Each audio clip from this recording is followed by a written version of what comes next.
911? What's your emergency? I swear. They're in my backyard. They're not human. Then, silence. No birds. No sirens. Just static in George's head. The kind that eats away at sound like it's hungry for truth. George had called for help, shaking certain honest. They laughed. And that's when the fear rooted itself. Not because they didn't believe him, but because he was right. He remembered the color green. Not the alien kind. Lawn green. Overwatered. Synthetic. His brother's shoes left muddy prints on it 2 hours before it happened. That part was true. He remembered the prints. But the scream was not his. He swore it wasn't. It came from somewhere between the shed and the trampoline. A space that didn't exist until that night. He said there was a creature. I thought he meant a coyote. But I never saw one. What I remember is the eyes. My brother's eyes. They didn't move. They mirrored. I heard metal. Like something metallic crawling across the patio. At first, I thought they were messing around. Teenagers. But then, the lights in my kitchen went black. Just my kitchen. Not the whole house. And the smell? Jesus. It was like microwaved skin. It blinked. I swear it blinked. Except now I can't remember if it had eyes. Or if the blinking was just the streetlight dying. Or if I was the one blinking too fast to understand what I saw. What came out of the darkness wasn't a prank. It wasn't a hallucination. But after they laughed, George began to question whether he had ever existed before that night. Caller sounded disturbed. Said it was over 8 feet tall. Said it crouched like a man but didn't move like one. He was scared. Sure. But what made me pause was when he stopped talking mid-call and whispered, "It knows I'm on the phone." Then the line cracked like it was breathing. I thought he was high, or messing with us. But when I looked in the backyard, the gravel was pressed down in a circle. Perfect circle. No footprints. Just that circle. Like something had stood there, watching. A blink. A rewind. Then, Dad? It followed me into my dream. Couldn't wake up. It touched my neck. Not with fingers. With thought. I felt it think about me. It saw the parts of me I don't tell anyone. Pause. That's when I screamed. But I was already awake. 1:23 and 1 second a.m. Static. 1:23 and 7 seconds a.m. Faint shimmer behind the tree. 1:23 and 11 seconds a.m. Shadow moves without a source. 1:23 and 13 seconds a.m. George steps backward, then forward. 1:23 and 14 seconds a.m. The video resets itself, plays in reverse. No one ever found the raw version again. He doesn't speak anymore. Not since they labeled him unstable. But every night, in the psychiatric unit's courtyard, he draws the same thing on the concrete with his finger. A perfect circle. No words. No lines. Just a shape. And he stares into it, like something might climb back out. The lights came back on, but something in me stayed off. Ethan V., George's brother, weeks later. He woke up before the sun. Not because of the light, but because his dream was too loud. He dreamt he was standing in the same backyard. Again, the air was different in the dream, heavier, like it draped over his lungs instead of filling them. The gravel beneath his feet pulsed, like a heartbeat, like something buried was still alive. In the dream, George was standing in the circle again. But this time, he was smiling, and there were 2 black shapes behind him, just tall enough to breathe down into the top of his skull. Ethan jolted awake. His nose was bleeding again. He tasted copper. He whispered aloud to no one, "If it was a prank, why is my brain rotting?" Ethan is becoming unresponsive during sessions. He claims he's missing hours during the day. He asked if memories could be injected. I thought he meant metaphorically, but he said, "No, like needles. I think something's sewing things into me." He no longer laughs. He's not sure where he begins anymore. There's a clock ticking on the wall across from his bed. But it doesn't tick forward. Ticks sideways. Left, right, like a pendulum. Like it's trying to hypnotize him. Sometimes he hears laughter. The 911 dispatcher. But it's not coming from the phone anymore. It's coming from inside the pillow. He tried to cut it open once, just to check. No wires. Just stuffing. And a note, written in his own handwriting. Wake up before they crawl in again. But he doesn't remember writing it. He remembers the night of the call, but it's twisted now. His memory plays like a broken reel. Tree/scream/green light /I/no I/circle/laugh/darkness/scream/tree/scream. There's a part of the memory that keeps glitching. The part where something touched his shoulder. But every time he gets to it, it jumps back like a scratched disc. I don't remember being touched. I remember remembering being touched. That's not the same thing. I responded because of the social pressure. The video went viral. People were joking. But I saw that backyard. And I heard something that didn't match the wind. A low hum, like metal being bent by breath. Pause. There were no footprints. But when I stepped inside the circle, my radio shut off. And I couldn't move my legs. Long silence. I think I stood there for 90 seconds. But the body cam shows 14 minutes. He doesn't post it. He just records it. He talks to his reflection in the black screen. I asked my brother what it looked like. He said, "It looked like my thoughts got out." I didn't know what that meant. But sometimes when I close my eyes, I see him, but wrong. His face is stretched. His mouth is open too wide. And something's whispering through it. Not him, but something using him. Beat. I can't wake up, even when I'm awake. Long pause. I think the prank was pretending it was a prank. They call us lies. But lies do not echo in bone. He saw truth before his blood knew what it meant. We stitched awareness into his nerve endings. He is now a vessel. He is now a lens. He is awake. He walks into the backyard. The circle isn't there. Then it is. Then it isn't.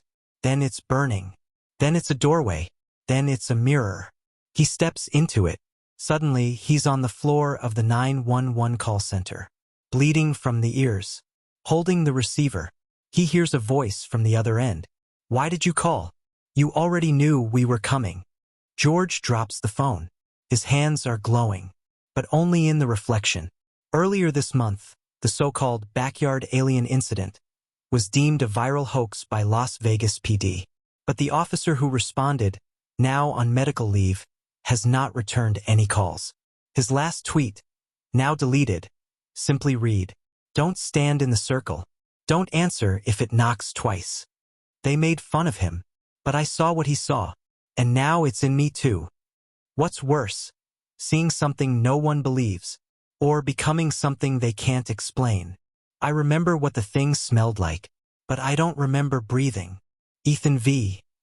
In a whispered video he deleted before uploading.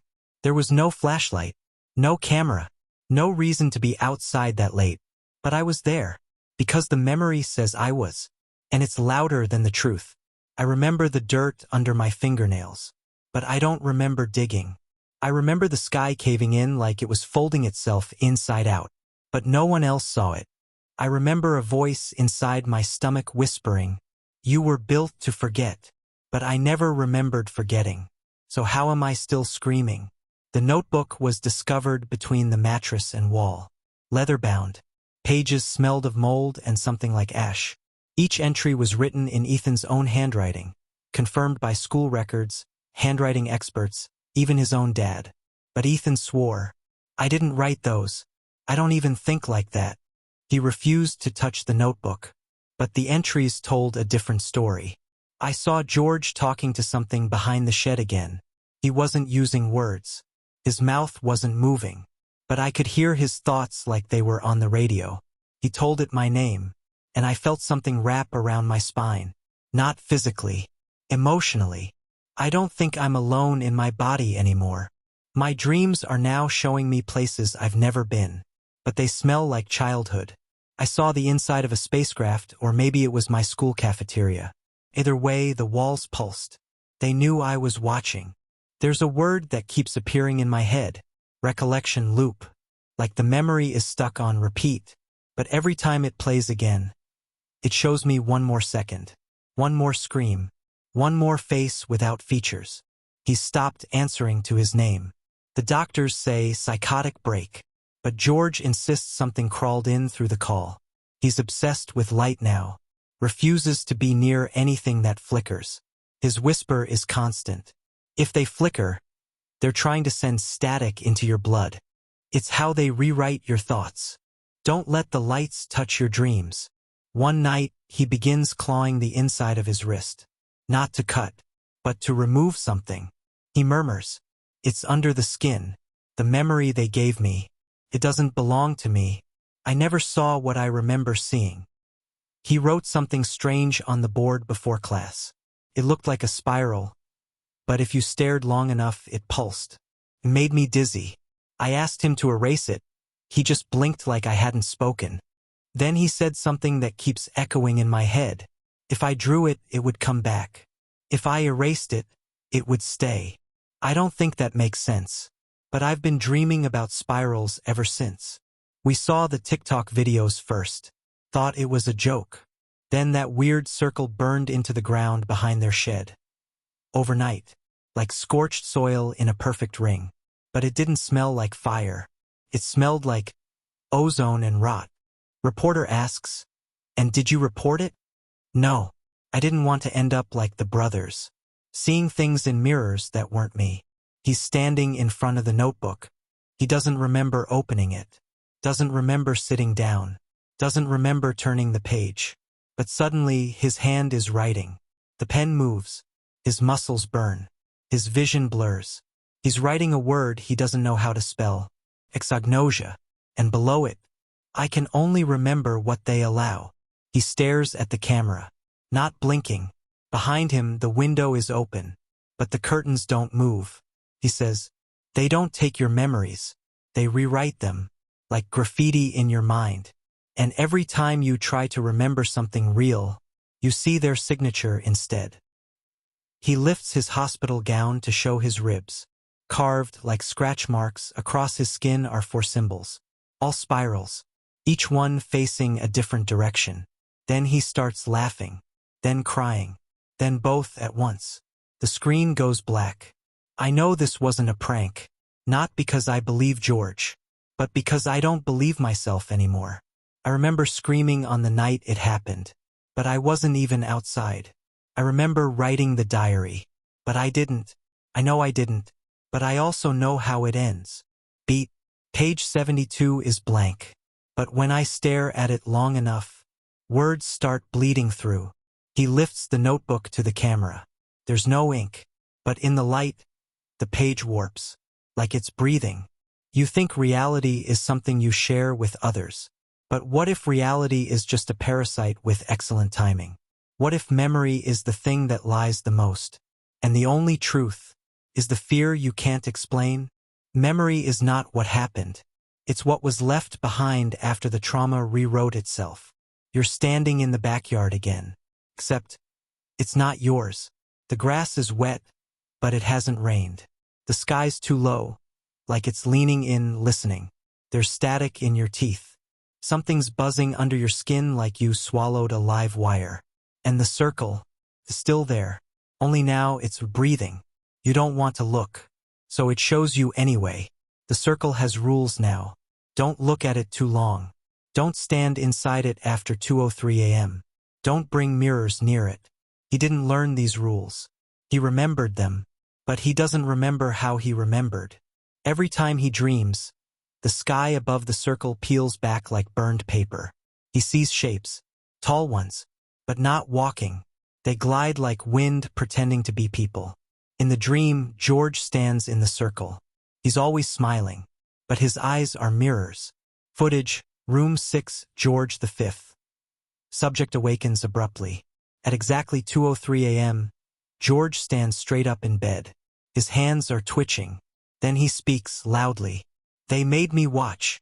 They turned my eyes inside out. I saw through its skin." Staff note. Subject was sedated yet fully conscious. When asked what he saw, he said, "It was smiling with my father's mouth." After this episode, George would only respond to the name witness. I looked out my kitchen window when I heard Ethan screaming, but he wasn't in his backyard. He was in mine, just standing in my tomato bed, barefoot in his pajamas. He was whispering something on loop. Don't blink while it watches. Don't blink while it watches. When I called his name, he looked at me like I'd interrupted a funeral. Note: officer on site confirmed Claire's camera caught Ethan on her property between 2:01 to 2:09 a.m. Ethan has no memory of this. I keep seeing the same person, but their face keeps changing, like someone rotating masks in front of a fan. Sometimes it's George. Sometimes it's me. Once, it was my mom, but her mouth opened, and radio static poured out. I hear it under my skin now, not the radio. The thing. It wants me to remember what I never saw. He draws with a charcoal pencil. Each page is the same, one black circle, surrounded by distorted, faceless figures. The word, watch, scribbled backward. In the margins, fingerprints, not smudges, prints, from someone else. Lab confirmed. The fingerprints are not George's.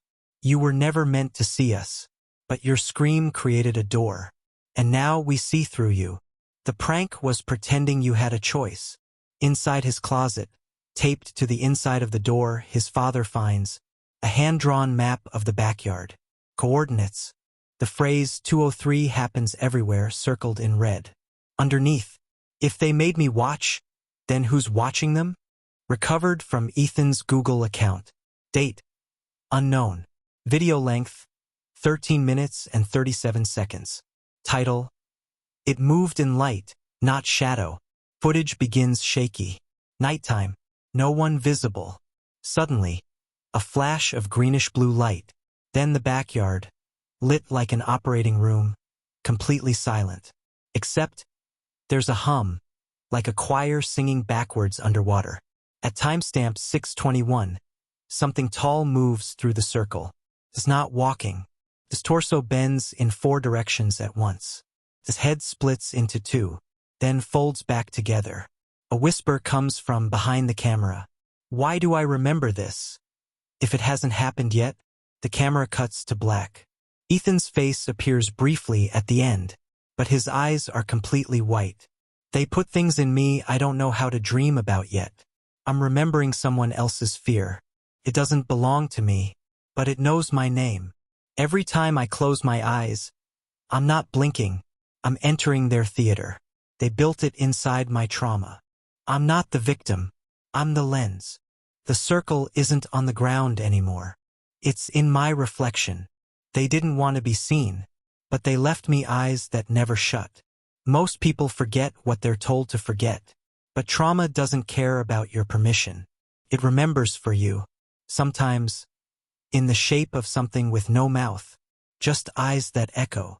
You can't unsee what was never meant for the human mind. I felt the voice crawl through me, not in my ears, in my bones. Ethan V. Transcription from his final unsent message. It starts as an itch, not like skin, deeper, like a whisper brushing the inside of the ribcage, like thoughts being scraped across bone. You're not scratching anymore. You're digging, clawing at your own chest because something there is vibrating, humming, asking. Not in words, in hunger. You press your palm to your sternum and feel it. Pulses back, like your body has grown another heart. Subject woke screaming, "Get them out!" He was restrained, but his arms showed fresh scratch wounds, self-inflicted. We sedated him at 3:10 a.m., but during sedation, his spine arched unnaturally. Blood tests showed no drugs, no infection. Yet scans revealed tiny hairline fractures forming in his ribs, in spiral patterns. I woke up with bruises on my back in the shape of fingers, but the fingers were too long, and they were cold. I still feel them. Last night, I was standing in front of the bathroom mirror, but my reflection blinked before I did, then smiled. I didn't. I leaned forward and whispered, "What are you doing inside me?" And my reflection said, "We're trying you on." Last scene, 3:03 a.m. Standing on her front lawn, barefoot, staring at the V family's backyard. Security camera footage. Corrupted. Only usable frame shows Claire's mouth wide open, unmoving, her pupils gone. Later that morning, her husband finds a single object on the front porch, a human tooth embedded in what appeared to be a gray organic eye, veined, unblinking, wet. Lab notes. Eye not of any known mammal. DNA inconclusive. Tooth confirmed to be Claire's. She had no dental surgery. Nails began to harden into glass-like texture. Skin at base of spine. Discolored into black-green, cool to the touch. Sudden onset of synesthesia. George claims to see sounds in the form of twisting smoke and hears numbers weeping. Says his kneecaps hum when the moon is overhead. My body's not failing, he whispers. It's just not mine anymore. Something's changing. I don't eat, but I'm not hungry. I don't sleep, but I keep waking up. I looked at the circle again. It blinked. I asked it, "What do you want?" It showed me my own face, but peeled back like a mask. Underneath it wasn't a skull. It was a mirror. They're building something inside me. I think it's another version of myself. One that doesn't need skin. It's impossible. George's body is regenerating in strange ways. Calluses forming over muscle. Internal bruises with no cause. And his eyes. The irises now reflect like animal retinas in night vision, but only when spoken to in a language he shouldn't understand, Basque. He speaks words that don't translate. One of them is Nauvari. He says it means, those who teach through breaking. The camera shakes violently. He's filming his own hand. He keeps opening and closing it. Clicks like an insect's leg. His joints don't bend the same anymore. He whispers, they live in the blood. They print themselves into the marrow. He lifts his shirt. Reveals a dark vein twisting around his ribs like a black vine. I'm not infected. I'm becoming the medium. Suddenly, behind him in the video, the hallway stretches. Not figuratively, visibly, like it's breathing through walls. Then, static. Then, a flash. Then, silence. Ethan is dreaming. George is awake. But in the dream, they are both standing in the backyard. Side by side. One is whole. The other is missing his face. They don't speak, but something around them does. You watched when you were told not to. You listened when the silence screamed. So now, you will carry the voice. Until your skin forgets how to hold you. The circle around them rises, not up, but outward. Like a dome folding itself into the sky. Ethan tries to run, but his legs stretch into shadows. George reaches out. His arm passes through Ethan's chest. No blood, just smoke. They both wake up, screaming, but in each other's beds. When language breaks, memory seeps in. When flesh fails, the message endures. This was never about aliens. Aliens are just how your mind makes shape out of intrusion. They whispered through the bones. And now the bones have begun to whisper back. You can't hide from what grows inside, especially if it has your voice. It begins with static, then a breath, then a whisper. Don't look at it directly. The voice is Angel's. You can hear the rustle of dry leaves and his panicked breaths. Recorded from a camcorder someone swore had been wiped clean days ago. But now it plays back memories that no one remembers recording. If you're watching this, it's not a prank. It never was. You saw it too. Even if your mind says you didn't. Even if the laughter tried to erase it. The body remembers. Mine does. He no longer speaks in full sentences. His journal is written in spirals. Sentences curl inward, starting with his name and ending with a scratch. Adrian, I remember the eyes, I remember the sound, the silence, the eyes, I. His therapist claimed it was a dissociative fugue triggered by the viral backlash. But Adrian kept drawing one thing over and over. A humanoid figure with a split jaw, watching from behind the swing set. Always behind the swing set. In every sketch, there are no feet. Just shadow. Just floating. Like it was deciding. Waiting. Dispatch. 911. What is your emergency? Mail caller. It's back. I told you before. It's in the yard again. Dispatch. Sir, do you need police or medical? Male caller, neither. I need you to believe me this time. I need you to not laugh.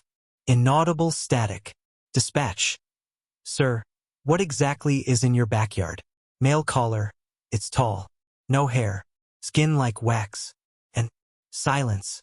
Dispatch. Sir? Male caller. It knows I called you. Dispatch. Sir, can you get to a safe location? Male caller. You don't understand. It's not just in my yard. Click. Shaky night vision. Patch of lawn. Sudden black static tears the screen. Then it flickers to reveal a figure, almost translucent, standing perfectly still. Then the screen cuts to white. And then, Adrian screaming. Not once, but the same scream repeating over and over, skipping like a scratched record. Adrian's not the same. I know that sounds like something people say after trauma, but he's literally not the same. He doesn't blink anymore. He watches the sky for hours. He speaks languages he swore he doesn't know. And last week, he called me by a name I've never told anyone. Not even him. Not my real name. My first name. The one I burned years ago. He said it like he remembered. Like something remembered through him. When I asked him how he knew, he smiled and said, "You told me. Back there. Behind the swing set. Before the lights." Fragmented memory. Auditory hallucinations. Clicking sounds. Whispers behind doors. Dissociation. Object displacement. Claims possessions are being moved by an entity. Night paralysis with reported figures at the foot of the bed. Angel refuses to believe it was a prank or a hoax. He believes the event changed something fundamental in him. He is terrified of mirrors. He repeats, "I didn't see its face. I saw my own." But wrong. Patient demonstrates signs of shared delusion or folie à deux with Adrian C. We are in the backyard again. But it is not now. It is not then. Time folds like a paper crane, creased and bleeding at the corners. The backyard is silent. The swing creaks. A light flickers above, but it isn't the moon and it isn't human. In the grass, something left behind. Not a footprint. Not a tool. A tooth. Human. But when tested, it contained no human DNA. And then a voice. You keep calling it a hoax. But who planted that thought in your mind? There was something standing just beyond the swing set, and it was staring at me. Not moving. Just breathing. Mateo Esparza, age 17, final statement to Detective Ruiz, May 8, 2023. Night, May 9, 2023, 3:03 a.m. POV, Detective Carmen Ruiz. She hadn't slept. Her palms still smelled faintly of copper from the shed, even after scrubbing them raw. There had been no alien body, no crashed ship, no proof, just a broken camera, a scorched backyard, a 17-year-old boy shaking and sobbing with blood on his hands. The body of Mateo's younger brother, Leo, was never officially found. But the swing was still swinging when she walked through that yard. No wind. No reason. He told me it wanted something. Carmen whispers into her recorder. That it was pretending to be his brother. That when Leo touched it, it copied him. But Leo had been missing for 72 hours. Everyone assumed Mateo hurt him. Until Carmen heard the swing. Shaky hallucination style. Scenes loop and interrupt. Mateo. It smiled at me. But Leo never smiled like that. It wasn't full. Guard. You want to repeat that, kid? Mateo, scratching at his temple. You think I made it up? You all think I killed him. But he's still in the shed. Still humming. Still learning. He laughs once. Then cries harder. Back to Detective Ruiz. She visits the house once more against orders. The parents left town. She shouldn't be here. In the shed. A faint smell. Singed hair. Plastic melting. A blackened outline of something crouched near the wall. She hears humming. Low. Childlike. Row. Row. Row your boat. Gently down the... She pulls out her gun. It jams. Something moves behind the shelves. She sees two shadows. But she's alone. No. One shadow is mimicking her movements, perfectly, like a funhouse mirror without the glass. She flees. I thought it was a joke. My son said something fell from the sky, that he saw eyes in the dark. I thought, he's being dramatic, until I saw the ring in the lawn, where nothing grows anymore. Until my wife started humming in her sleep. The same song Leo used to sing. Voice breaks. We buried an empty box. That wasn't closure. That was bait. Dispatcher. 911. What's your emergency? Unidentified caller, gasping, whispering. It's copying my voice. Please. Tell them not to follow the lights. Don't look at the eyes. They're wide, but they're not human. Static. End of recording. Back to Detective Ruiz. Final entry. I don't know what I saw. Maybe it was grief. Maybe a prank spun out of control. But the thing that haunts me isn't what I saw in the shed. It's what I saw the next night. She pulls up surveillance footage from her cruiser, parked across the street from the Esparza home. On screen, the front door creaks open at 2:02 a.m. Out walks Leo. Except Leo has no eyes. Just black glass. He turns toward the camera, smiles, raises one hand, and waves. Black screen. Silence for 3 seconds. Then text. The backyard alien case was declared a hoax. The family moved. The house was demolished. No bodies recovered. All 911 audio, body cam footage, and police records have since been sealed. They laughed when he called. But what if it wasn't a joke? What if something fell and stayed? If you're still listening, and if you ever see eyes staring at you from the swing set, don't wave back. Subscribe to the Veil of Secret for more stories they don't want you to remember. Because the truth doesn't hide. It waits.